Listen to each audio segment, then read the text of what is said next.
Good morning, John 3. Ready to study for today? Okay, before we start our activity for today, let's pray. Thanks God for the opportunity you gave us so we can still take our lesson today. Please open our heart and our mind so we can receive our lesson for today. Amen. Okay, John 3. Now, let's open your book, page 44. Mari buka bukunya halaman 44 ya. Hari ini kita masuk ke subtema 2 pembelajaran 3. Tetapi sebelumnya, teacher akan sampaikan terlebih dahulu tujuan pembelajaran kita hari ini dan sikap yang akan dikembangkan kepada siswa. Oke, tujuan pembelajaran yang pertama, menjelaskan berbagai sumber energi dan perubahan bentuk energi.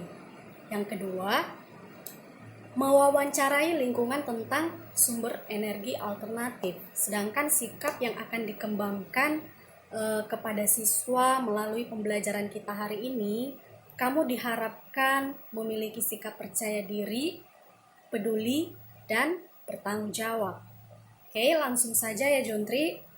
Kamu bisa perhatikan di buku kamu di halaman 44. Kita masuk ke Ayo Mengamati. John 3, tahukah kamu bahwa negara Indonesia itu terletak tepat di garis khatulistiwa yang ternyata memberikan banyak manfaat untuk negara Indonesia. Nah, sumber panas matahari itu menjadikan Indonesia tumbuh subur dan memiliki banyak tumbuh-tumbuhan.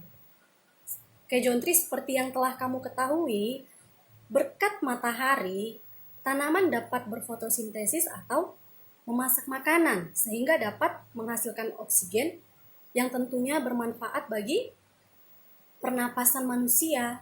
Jadi tidak heran kalau Indonesia itu memiliki julukan sebagai paru-paru dunia.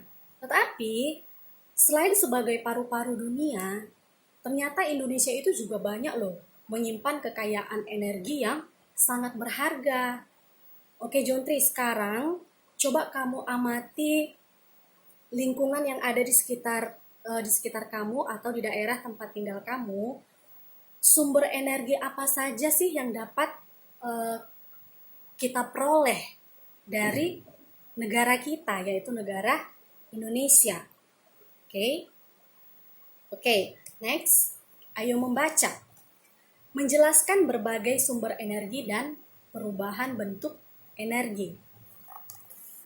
Dengarkan baik-baik ya John 3. Di dalam kehidupan sehari-hari, tentunya kita memerlukan energi untuk menunjang kehidupan kita sebagai manusia.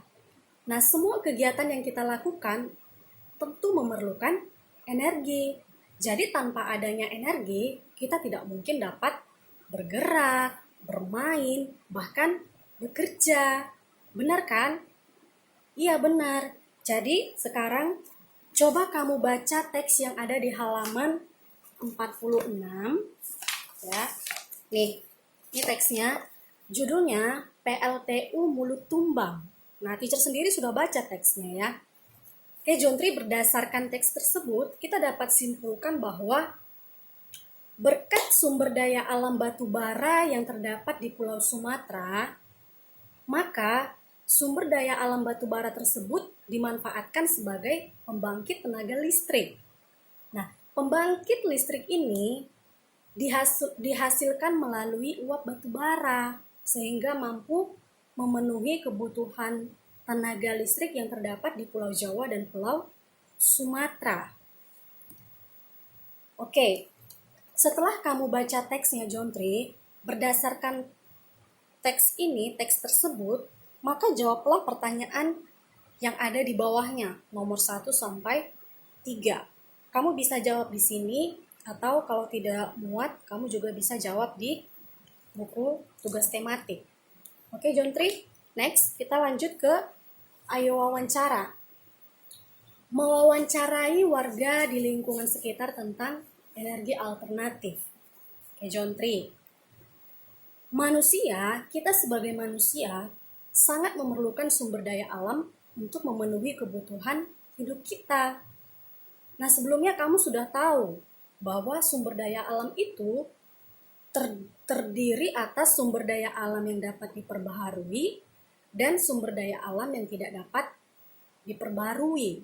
Nah, khusus untuk sumber daya alam yang tidak dapat diperbaharui, tentunya ini sangat memerlukan waktu yang sangat lama agar sumber daya alam ini dapat terbentuk kembali, ya kan? Ya, jadi manusia itu mencoba mencari sumber daya alam alternatif untuk menggantikan sumber daya alam yang tidak dapat diperbaharui tersebut. Nah, upaya pencarian sumber daya alam alternatif itu terus dilakukan sehingga manusia menemukan peranan tumbuhan sebagai sumber daya alam alternatif. Nah, apa saja sih tumbuhan yang dapat dijadikan sebagai sumber daya alam alternatif? Nah, itu yang pertama ada buah jarak pagar, yang kedua ada kedelai, yang ketiga kelapa sawit. Ya, kalau kelapa sawit itu minyaknya dapat dijadikan sebagai minyak campuran solar. Ya, itu fungsi dari energi alternatif kelapa sawit. Jadi sama seperti di tempat tinggal teacher di Padang, ya.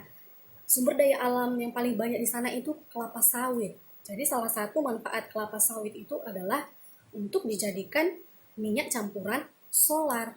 Jadi sebagai bahan bakar ya, Nak ya. Oke, next.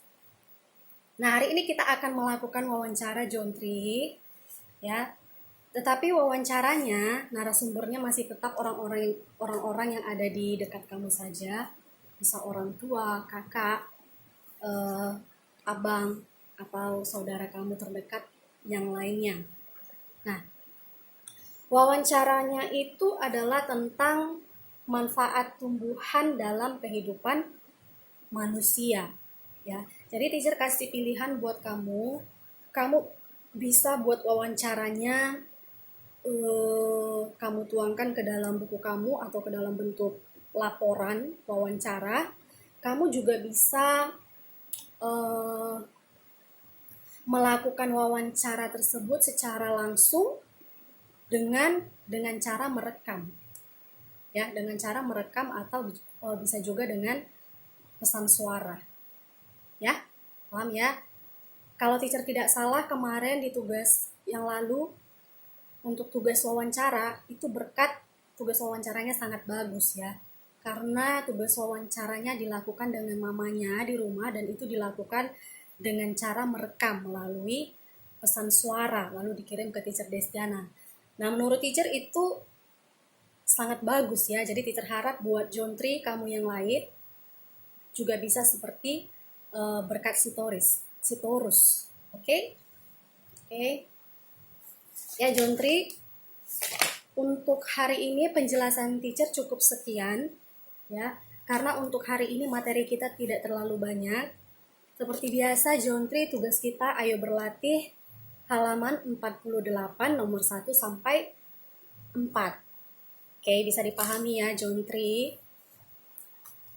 Oke, Jontri, see you next time and God bless you. Bye.